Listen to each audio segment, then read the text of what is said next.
បាតកម្មហិង្សានៅនេប៉ាល់ធ្វើឲ្យខូចខាតទ្រព្យសម្បត្តិទំហំរាប់រយលានដុល្លារ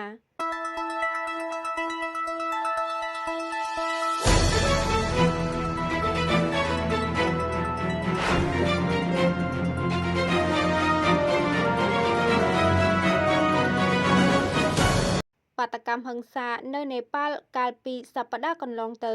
ដែលឈានទៅផ្ដួលរំលំរដ្ឋាភិបាលគឺបានបណ្ដាលឲ្យបាត់បង់ជីវិតមនុស្សជាង70នាក់និងរបួសច្រើនរយនាក់ហើយក៏បង្កឲ្យខូចខាតទ្រព្យសម្បត្តិរដ្ឋនិងឯកជនទំហំរាប់រយលានដុល្លារ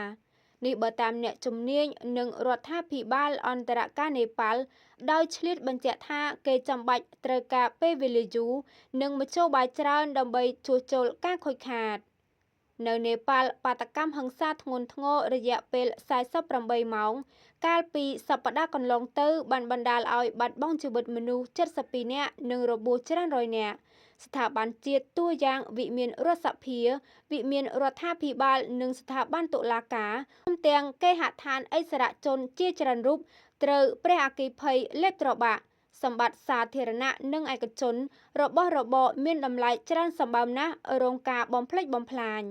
នេះបើតាមលោកអ្នកនាំពាក្យអគ្គស្នងការនគរបាលជាតិនេប៉ាល់ដោយបញ្ជាក់ថាការវាយតម្លៃទំហំខូចខាតជារួមចាំបាច់ត្រូវស៊ីពេលច្រើនទៀតជាពិសេសគេត្រូវបូកសរុបអំពីការខូចខាតនៅតាមបណ្ដាខេត្តនានាក្រៅពីរដ្ឋធានីកាតាម៉ាន់ឌូផងទៀតនាយករដ្ឋមន្ត្រីនេប៉ាល់ថ្មីលោកស្រីស៊ូស៊ីឡាកាគី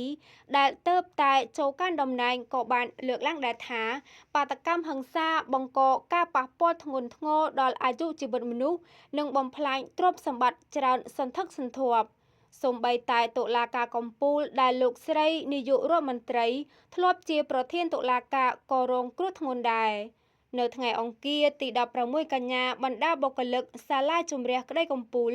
ត្រូវធ្វើការក្រៅអគារឯអ្នកខ្លះធ្វើការនៅទីចំណតរថយន្តព្រោះតែអគារតុលាការត្រូវភ្លើងឆេះលោកស្រីស៊ូស៊ីឡាកាគីបានកត់សម្គាល់ថា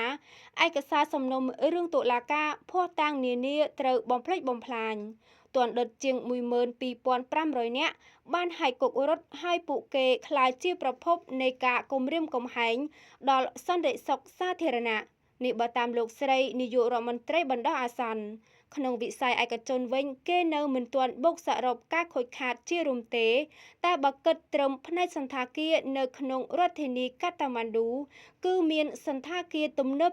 យ៉ាងតិច20រួមទាំងសន្តាគារហេថុន